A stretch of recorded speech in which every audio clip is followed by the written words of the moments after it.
Welcome to Audit the Audit, where we sort out the who and what and the right and wrong of police interactions. This episode covers passive resistance, roadway rules, and federal regulations and comes to us from KOIN6's channel. Be sure to check out the description below and give them the credit that they deserve. Let's dive right in and audit the interaction. On October 13, 2019, 21-year-old Oregon State University student Genesis Hansen was riding her bike onto Northwest 16th Street in the city of Corvallis, Oregon, where she was stopped by senior Oregon State Trooper Kelly Katsikis for allegedly riding her bicycle on the wrong side of the road. If you would love to give me information, I'd be more than happy to read it, and then we could go through it politely like you mentioned. We are going through it politely, but you're not complying with a lawful order. No, I think I just asked for you to provide me information on that order, and you haven't provided me information, and you're taking that as me not following the order. All I'm asking is for you to maybe pull up the website or show me the legislation that says that I have to provide my information in this case. Okay.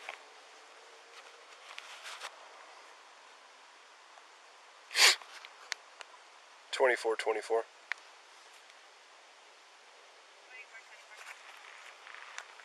$24.24. Can you get a CPD unit to roll by my location?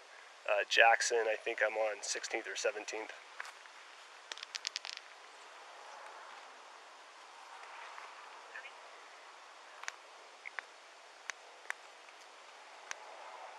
$24.24. They can come code 1. This is not a emergency situation.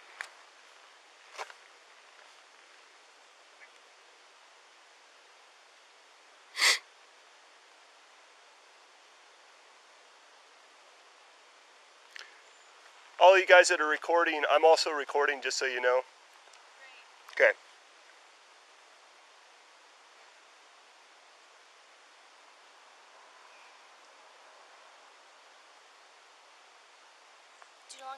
Do you know how long it'll take for a unit to come by? I don't know. I just asked for one, you heard. No, I know, but do they give an ETA, or do you have an estimate? They haven't given me an ETA, nope. You don't have an idea of how quick it takes for your team to respond to things like this? Nope. I already told you, you could be rolling down the road by now if you were cooperative. I am cooperative. I think I'm just asking for information. You're not cooperative, but I don't think it's uncooperative to ask for information. Well.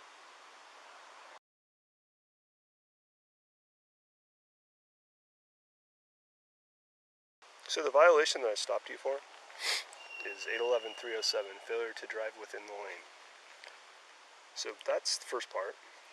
Well, I think that the reason that we're disagreeing is because you have me failing to be in a lane, but I don't see any lines on this road to begin with. Okay. Second of all, I don't think that I was in this quadrant of the road that you're claiming that I was. So I think that's why we have a disagreement on what the rule is, and why I have to provide you information. All right. But I would love to read more if you... I'm working on it. Okay. I was unable to locate the statute that Trooper Katsikis is referring to, and it is very likely that the version that the trooper is citing is outdated. There is no code 811.307 in the most recent version of the Oregon Revised Statutes available online. However, Revised Statute 811.295 does consider driving on the left side of the roadway a Class B traffic violation. The statute is relatively vague, but does specifically state that drivers must drive on the right half of the roadway. The statute does not elaborate on what specific elements determine the halfway mark of any certain roadway. States generally refer to federal guidelines when establishing specific areas of roads, and we will discuss this in more detail later in the video.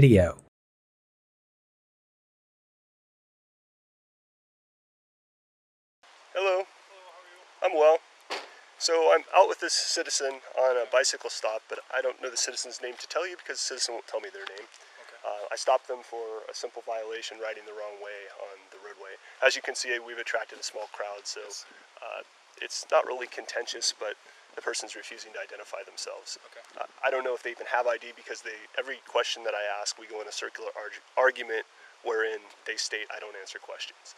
So it's a minor stop to start with, but it's just where we're at. And I'm recording, so you know, as is half of the. Okay. So she's refusing to identify herself with the in relation to a regards traffic stop. Yes, but not driving a vehicle. So I think that there's some alternative facts that you do need to be aware of. He mentioned that I was staying on this side of the road and made the assumption that this middle line of the creasing was the marker of the road. I also mentioned that there weren't any lines on the road, so I think that this is kind of an arbitrary marker. The second thing that I think is important to note is that when I did come on down this road, I will admit, crossing the street, you have to pass this part of the road. But for him to say that I was on this side of the road versus that one, I don't think that that's quite fair. And I think that he's coming up with these facts to assist his story in the way that his perspective is aligning. Okay. I appreciate that. You do understand this isn't a courtroom, though, correct? No, I do. Okay. But I do think it's important for me to articulate my position in the situation. Okay. Yeah. Would you be more willing to talk to me than him since I'm here now? I think that I've been as verbal as I am in this one. So earlier she did request another officer, and she did say she would talk to them. I knew that was a ruse. I didn't summon you so that would happen, because I knew she wouldn't do that. I summoned you kind of to be a witness to this whole circus. The reason I asked for a different officer was because I asked for him to. Ma'am, would you mind talking over here so we don't? Of course. We can stay out of traffic. Thank you. So I was actually asking for him to provide information stating that I had to give my information over on this stop. I also think that the quantifiers for this, what a traffic stop is, I'd like to be able to see that legislation or what kind of ruling it is that says, oh, I'm on this side of the road versus that side of the road, if there's differences between lines on the road, or if this center line that he seems is important in this case. And I also would like to know, do I have to provide my information? And I would like to see that in writing as well. Okay, so you do, when he effects a lawful stop, you do have to provide identify yourself. So he can hold you here till a time in which he does identify you, okay? Depending on how things go and the facts of the articulable case in this matter, it can lead into an arrest, and it may not. It could be a violation, or it could be a verbal warning. I don't know. I'm not the stopping officer. Right, and I suggested, and have already had this conversation a little bit, I said that most likely I'm stopping her with the intent to educate about why it would be dangerous to ride down the opposite side of the roadway, and that if she failed to comply, I could arrest her for obstructing a police officer, obstructing governmental justice. Is it important for you to know my information in order to educate me on the law? Would affect and stop this? Yes, it is. It's required. It's required of you, and it's required of me by my boss. Do you have something that I can confirm that it's required, other than just So, saying so? Yes, I do, but you see, the problem is I have my cell phone, I don't have my law book, and I don't have the department's policies, rules, and procedures. We don't carry that with us. It's computerized, and if you received a citation or were arrested, your defense attorney or you yourself, if you're representing yourself, through discovery could request all of that information to support your case and disprove what I, the prosecuting officer, would be alleging.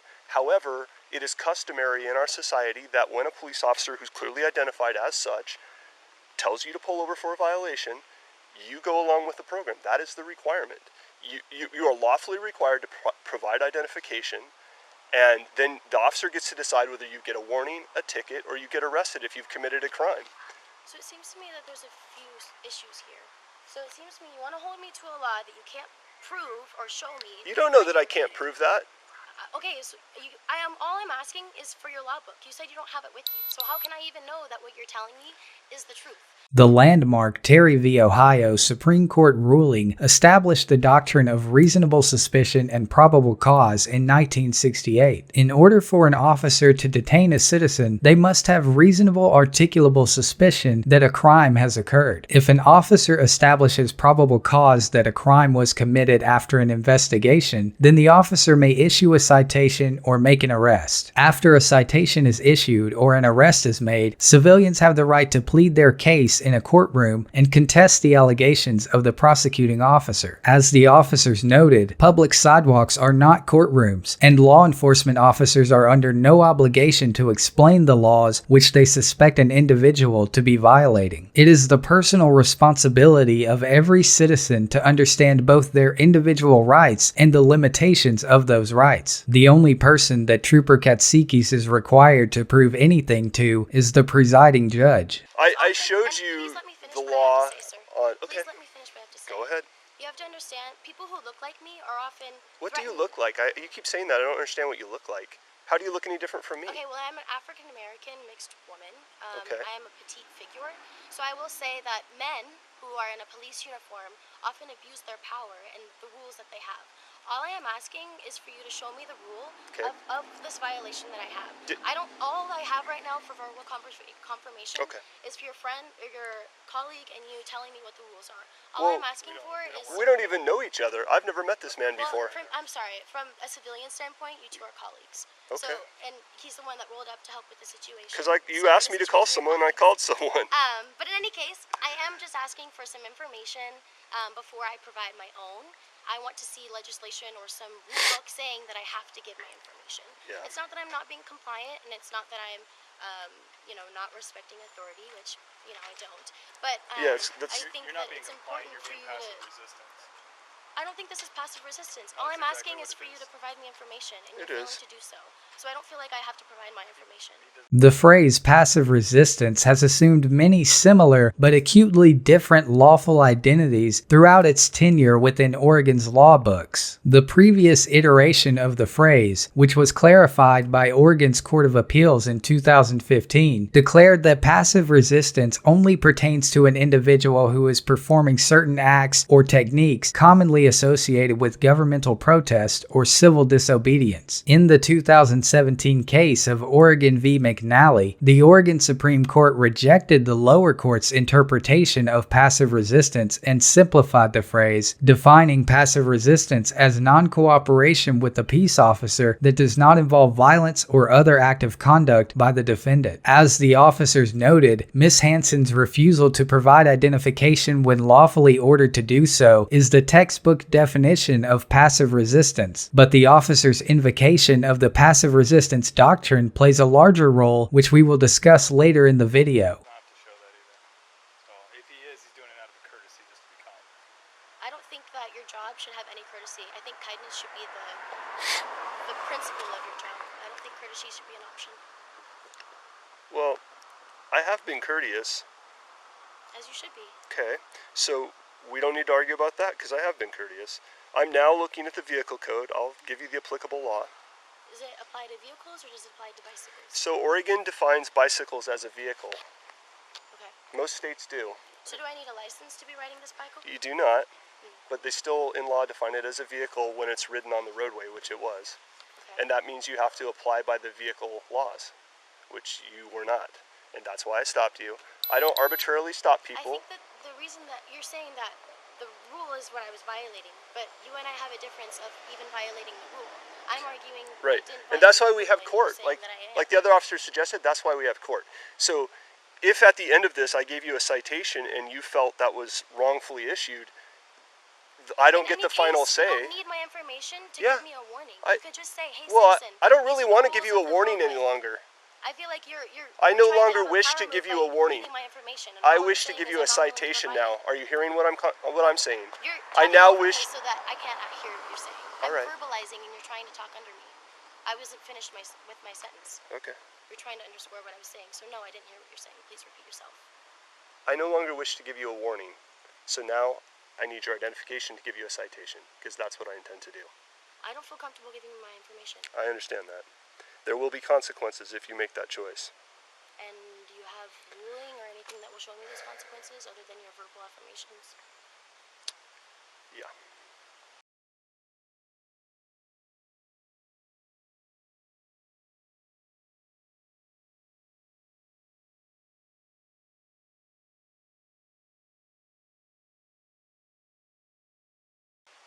Yeah, so The first law that I'll draw your attention to, this is a violation law, but it's 811-295, failure to drive on right.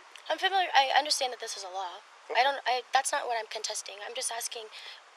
You want to know how I have the authority to ask you for your information? How you have the authority to ask for my information, and how you can dignify me being on this side of the road versus that side of the road. Why do you say dignify? Because that's not... Not dignify. I mean more, what is the difference? Like, how can you tell that I was on this side of the road versus that side of the road? My visual observations. My visual observations. And the court has upheld that officers' visual observations... This is what I'm stating, though.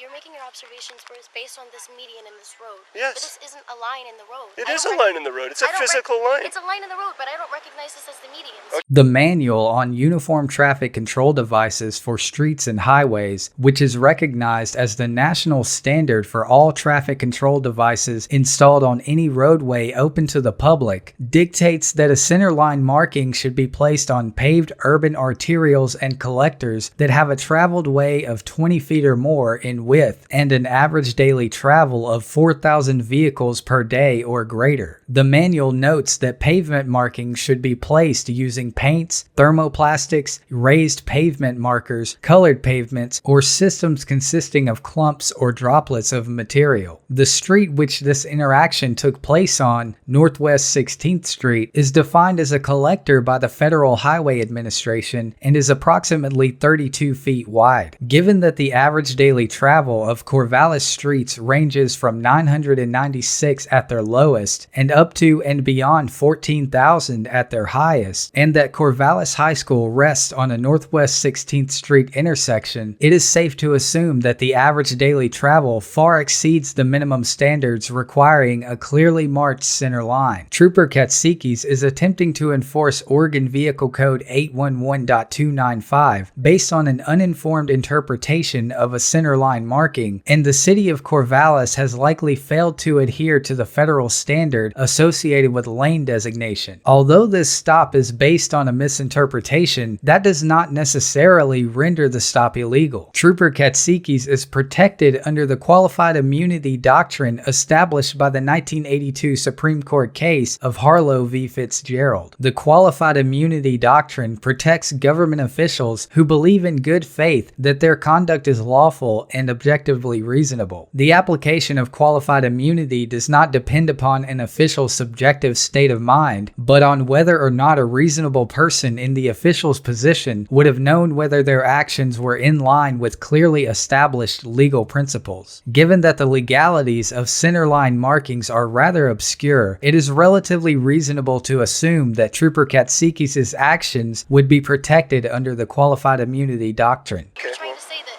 this is Ma'am, I can't fix all of your belief systems. I mean, my belief systems. I'm just articulating the situation to you. no, you're articulating your interpretation, which is nonsensical. That's clearly the middle of the road as... The middle of the road, this whole slab and this slab are about equal length. There's a whole extra section here. The middle of the road is right here. No, it's not, ma'am. Please. I can see down the whole road right in the middle. All right, please go stand back So on the I curb. think that this is what I'm trying to articulate. You have I a difference follow of me being on the side of the road. Okay. There aren't lines here. I understand what I you're saying. believe, in my own experience as a citizen, I and understand as what a you're valid saying. person in this situation, I was on, as you mentioned, the right side of the road. Okay. The right side of this line Okay. that you're marking as the I middle. understand what you're So saying. that's what I'm trying to articulate to you. Okay.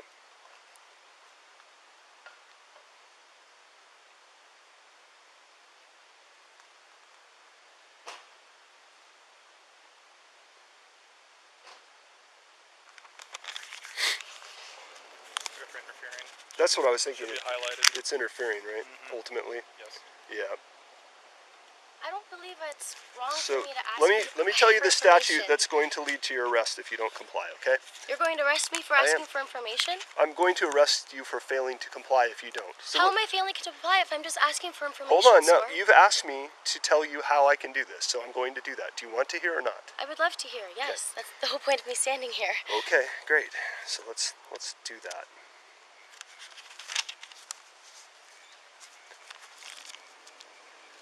It's called interfering, and I'm going to give you the definition of it. There's going to be three different laws. It's going to be failure to provide info in connection with the stop, failure to provide info in connection with an arrest warrant, and interfering. Okay. But you're not understanding the principle of the situation. The principle of the because he told you he was going to give you a citation. No, initially he mentioned that he was going to give a warning, and when I asked for information... But because you wouldn't when comply... I asked, can I please finish my sentence? Yeah, go ahead. When I asked for information stating, why do you need my information in order to give me a warning, you mentioned that that was the rule and that was the law, and I asked you to provide me that rule and that law, and you're still looking to do so. So all I am doing is asking, why do I have to give you my information right in this moment? I'm trying to tell you You're only that. trying to give me a warning in the first place. I'm not trying to give you a warning any longer. I've clarified that. Your You've lack of clarified this later in the cooperation, situation. your lack of cooperation has made it clear to me that a warning am I will not not suffice cooperating? to change your behavior. Can you define what not cooperation is? He said it best, passive resistance, which is what you're giving. So can you define passive resistance for me a little bit better? What you're doing is the dictionary definition. So passive resistance is me articulating my... No, it's arguing with me when I've given you a lawful order and you've refused to comply with it. I don't believe that I'm trying to refuse you, sir. I'm just asking for If you to you give weren't me better refusing me, I information. would already have your ID. You'd already be down the road. I think that refusal and submission are different. A person commits the crime of interfering with a peace officer or parole or probation officer if the person, knowing that another person is a peace officer or parole officer, as defined in ORS, intentionally acts in a manner that prevents or attempts to prevent a peace officer or parole officer from performing the lawful duties of the office with regards to another person. The law that Trooper Katsikis is referring to, Oregon Revised Statute 162.247, does state that an individual commits the crime of interfering with a peace officer by intentionally acting in a manner that prevents a peace officer from performing their lawful duties. However, Trooper Katsikis conveniently overlooked subsection 3B, which clearly states that this section does not apply in situations in which the person is engaging in passive resistance. The trooper openly accused Ms. Hansen of engaging in passive resistance, which essentially nullifies the authority of the statute he is attempting to charge her with. That being said, Trooper Katsikis' demand for an ID, rather than identifying information, plays a significant role in this interaction. Under Code 810.410, a police officer may stop and detain a person for a traffic violation for the purposes of an investigation reasonably related to the traffic violation, identification, and issuance of a citation. It is unlikely that a court would allow a citizen to avoid a traffic citation by simply refusing to identify themselves, and failing to provide any identifying information whatsoever would likely be in violation of the interference statute. Trooper Katsikis' fatal error was neglecting to allow Ms. Hansen to provide her name and date of birth instead of demanding a physical form of identification. Trooper Katsikis did retain the authority to detain Ms. Hansen until she self-identifies, and could have detained her while he attempted to obtain an arrest warrant from a judge, but instead, the trooper demanded Ms. Hansen present her ID, which she was not required to do. Although Oregon Vehicle Code does define a bicycle as a vehicle, Ms. Hansen is not subject to Oregon's failure to present a license statute because Oregon Vehicle Code 807.020 states that a person may operate a bicycle without any grant of driving privileges. Ultimately, Ms. Hansen has not technically committed any crimes due to the process by which Trooper Katsikis is attempting to enforce the law. You are the one that are preventing yourself. You don't even have these books in your bag. I am not the one preventing you. You are the preventing Refuses yourself. to I am obey. asking you for information. You are preventing yourself from having success in the situation by not being able to basically provide at that me. point, unless... So, here's where it's at right now. You have an opportunity at this moment to give me your identification, and you can have a citation, you can leave. If you fail to do that, I'm going to arrest you at this point. Do you understand what I'm saying? You are going to arrest me Yes. for not giving you information. Correct. When I was asking why Yes. you needed my information. Yes. So, I would like to get you to cooperate and give me your identification willingly. If you refuse to do that, you are under arrest. And Do you what- understand? I would like to have some more clarification on There's this. not going to be more clarification. I need a yes or a no from you. I need you to either give me your identification now, or you're going to be placed under arrest. Which do you want to do?